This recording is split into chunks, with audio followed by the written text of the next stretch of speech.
avec du sucre, ce qu'on appelle un sirop en fait. Et ça, on va le mettre à fondre rapidement.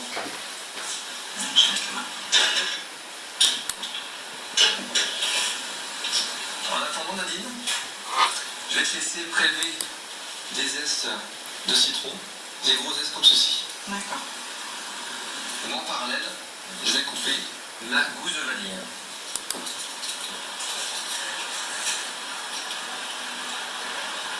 Dès que l'eau va être à peu près à 98-100 degrés, donc on a l'ébullition, on va faire dissoudre le sucre. C'est à ce moment-là que je l'arrête. Et c'est à ce moment-là que je vais rajouter nos zestes de citron, notre gousse de vanille, et je vais ensuite ajouter le jus de citron. D'accord. Notre sirop. Il est parfaitement fondu. Je rajoute mes granules de citron, ma gousse de vanille qui est bien grattée, ma gousse de vanille entière, parce que tout ça, ça va infuser. Voilà. Et bien remuer le tout. On va presser les 2 jus de citron que je vais additionner à mon sirop. Notre petit jus. Et j'ai préalablement posé un récipient au réfrigérateur pour qu'il soit bien froid. J'aurais pu le mettre également au congélateur pour aller plus vite. Et maintenant, je vais tout verser dedans. Voilà. Je sens l'odeur un peu du jus. Ouais. Citron vanillé. Citron vanille qui ressort de suite. On peut le laisser à température ambiante juste pour qu'il redevienne à, on va dire, à 25 degrés. Bon, pour accélérer, moi je vais le positionner Oui, puis il fait chaud. au réfrigérateur. Et il fait un peu chaud. Là, notre sirop est fait, et ben on va passer à notre troisième phase, le montage. Notre biscuit a été retiré sur une grille, il est en train de refroidir, là il est à température ambiante. Notre sirop également. Donc maintenant on va passer au montage. J'ai pris en fait un dôme de 14 cm de diamètre. En fait on peut faire exactement ce qu'on veut. On peut faire le montage tel quel dans un cercle rond, carré, triangulaire. Bon, ça c'est plutôt marrant, tu vas voir. Est-ce que tu as un tout petit peu d'huile d'olive? On est dans le pays maintenant. Oui. Tu vas mettre une toute petite pointe à l'intérieur. Et avec un papier absorbant, on va juste badigeonner l'huile un peu partout.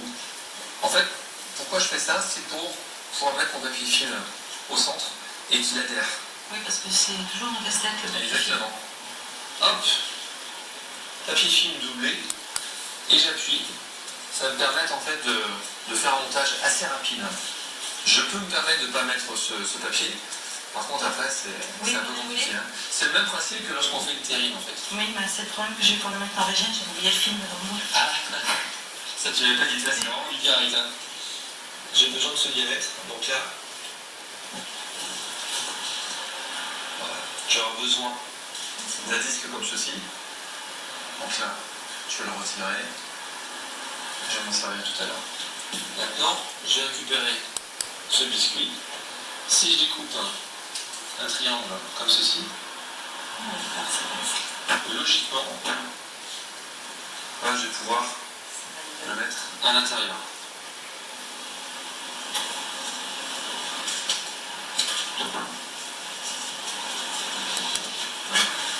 Maintenant, je vais prendre un pinceau et je vais très généreusement imbiber mon biscuit.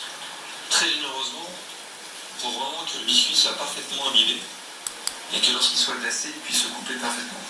Le biscuit cuillère, on peut l'utiliser dans d'autres recettes ou... Parce que c'est Absolument. simple. Oui, en fait, c'est un biscuit qui est généralement utilisé un peu partout dans notre métier, très souvent lorsqu'on fait les charlottes. Et toi, je passe mon doigt. On va voir si c'est bien Tu imbibé. peux regarder, toi, il est Ah oui, bien, oui. bien. Là, il a vu. Et là, pour ma base, donc toujours la base, je vais garder ce côté-là. Je vais l'imbiber aussi très généreusement. Voilà, là je suis vraiment très très généreux. On aurait pu aussi tartiner avec une petite marmelade de fraises, de citron.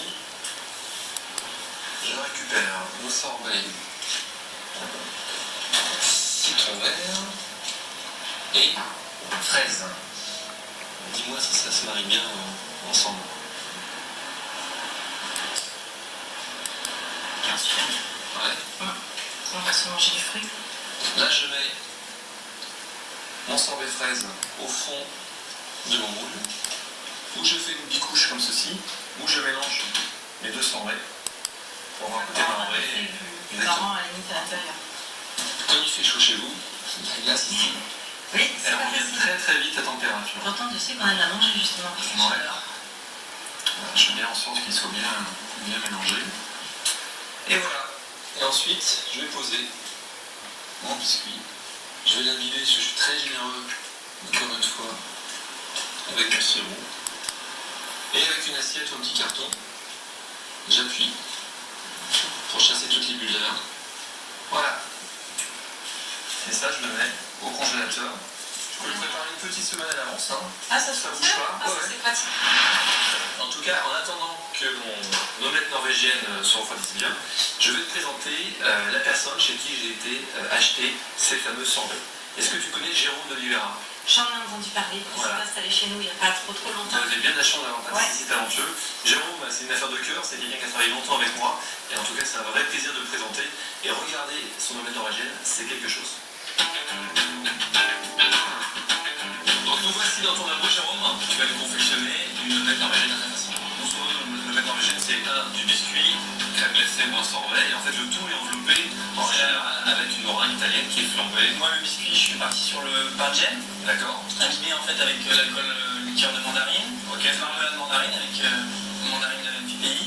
Et puis ensuite, la glace, je suis parti sur la glace vanille et j'ai additionné la fleur d'oranger. Tu nous fais une petite démonstration? Allez, on est parti. Est-ce que tu pars sur une meringue française ou italienne? Meringue italienne. Pour une meringue italienne, si on explique à tout le monde, c'est des blancs montés additionnés d'un sirop de sucre cuit entre 118 et 121 degrés en général. J'ai mon eau et mon sucre. Toi, tu l'as cuit à combien? 120 degrés. 120 degrés.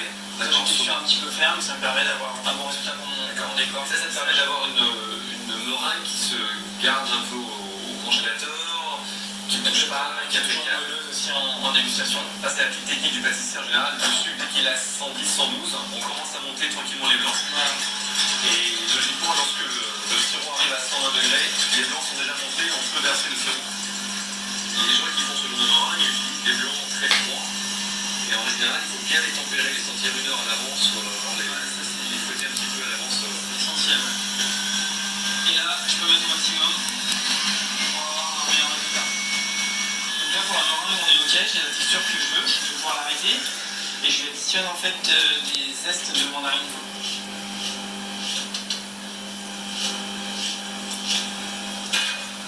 Je mélange. Du coup, ça me la parfume et ça me la colore légèrement.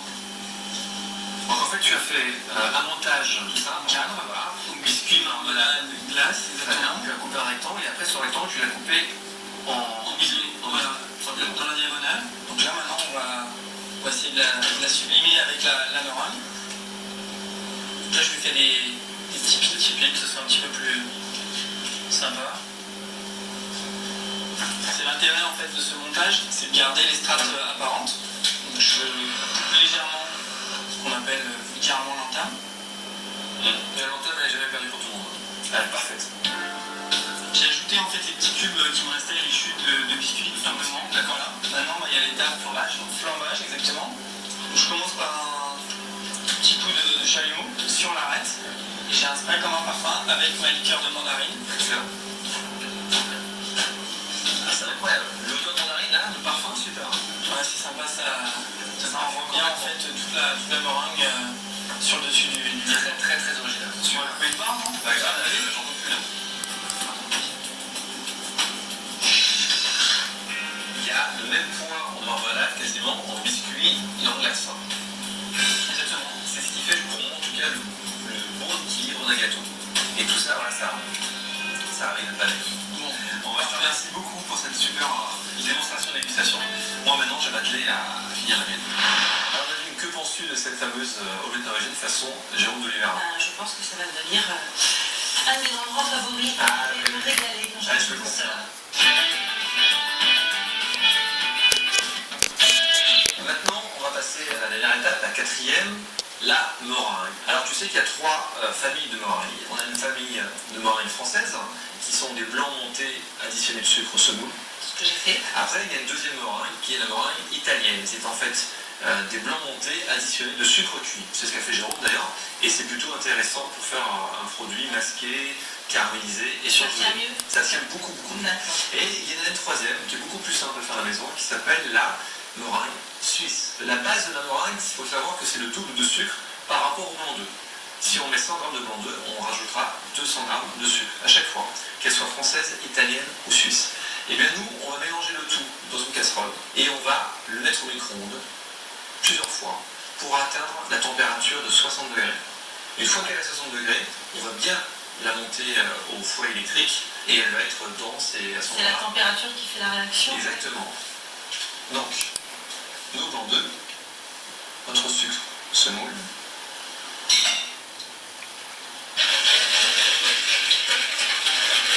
Et hop, des allers-retours. Toutes les 20 secondes.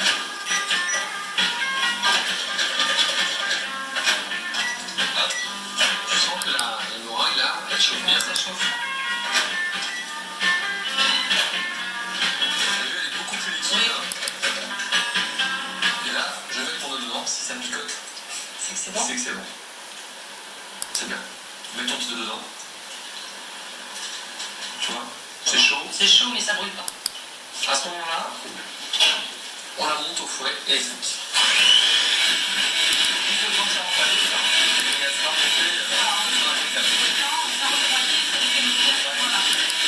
elle est assez simple à faire, elle marche. Là, je te laisse on reste comme ça et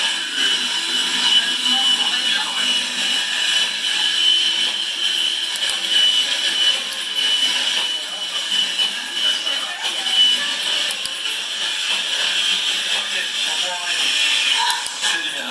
Oui. Voilà, maintenant je vais tester 2 citrons jaunes. Dommage que ce soit pas la saison des citrons montons. Ouais. Voilà, je mélange délicatement. Non, rien. Voilà, ça va donner beaucoup de parfum, de l'amertume. Et voilà, la meringue, tu vois, elle est légèrement souple comme ceci. Ouais, c'est bien. On va sortir notre glace. Hop. Et je vais en fait tirer. Voilà. Là. Tranquillement. On dirait un igloo. Ouais. Maintenant, je vais pouvoir le masquer tranquillement. Non, ça se fait à la main, ça. Ouais. Voilà. Et moi, ce que j'aime, c'est lui donner un peu de relief. Tu vois, avec mes doigts. La chose finale. Tout petit coup de chalumeau.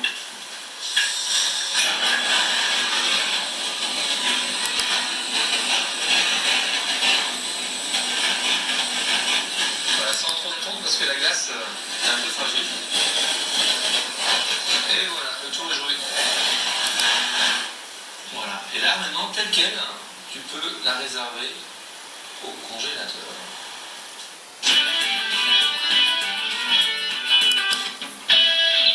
Quelques fraises de saison, j'en ai juste la petite queue. Bon, à l'intérieur. Et je les coupe comme ceci. Juste en mettre 3 comme ceci. J'ai coupé un citron en 2 comme ceci. Alors c'est juste pour avoir une déco un peu originale. Nadine, qu'est-ce que tu retiens de ce petit cours de pâtisserie? La technique de la meringue suisse que je ne connaissais pas. Tout simple, tout bête, tout est Très pratique et qui donne un résultat, c'est vrai, qui est moderne, qui est Ouais. léger. En tout cas, moi j'étais complètement bluffé par le goût de ta glace et l'originalité de tes parfums. C'est juste exceptionnel. Nous, on va goûter cette version plutôt frais citron vert avec un goût un peu plus moderne. Et je vais te proposer aussi de la flamber. Comment faire un flambage? Tu sais comment le faire ou pas? Je crois qu'on chauffe l'alcool à la casserole. Exactement. Et on va le verser dessus tranquillement. Donc, je prends un peu d'alcool d'orange. Je vais bien le faire chauffer. Et dès qu'il va atteindre les 60 degrés, je vais pencher la casserole.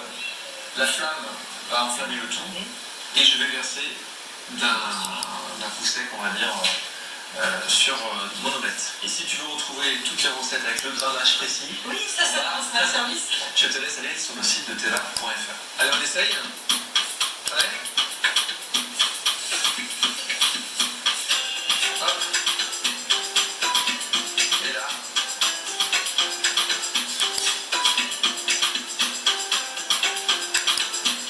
Et voilà, le tour est joué.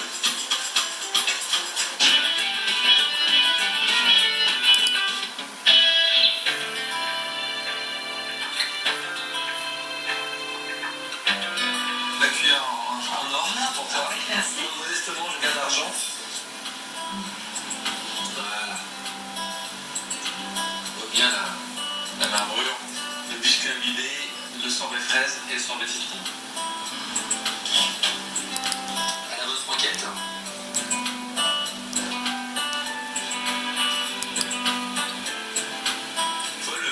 Le biscuit est assez épais, bien penché. Dans la bouche. Ça fait beaucoup de bien. C'est super frais. C'est en avant le bon équilibre entre le biscuit, le village et les sorbets. Tout ça se sucre légèrement. Merci. C'est parti.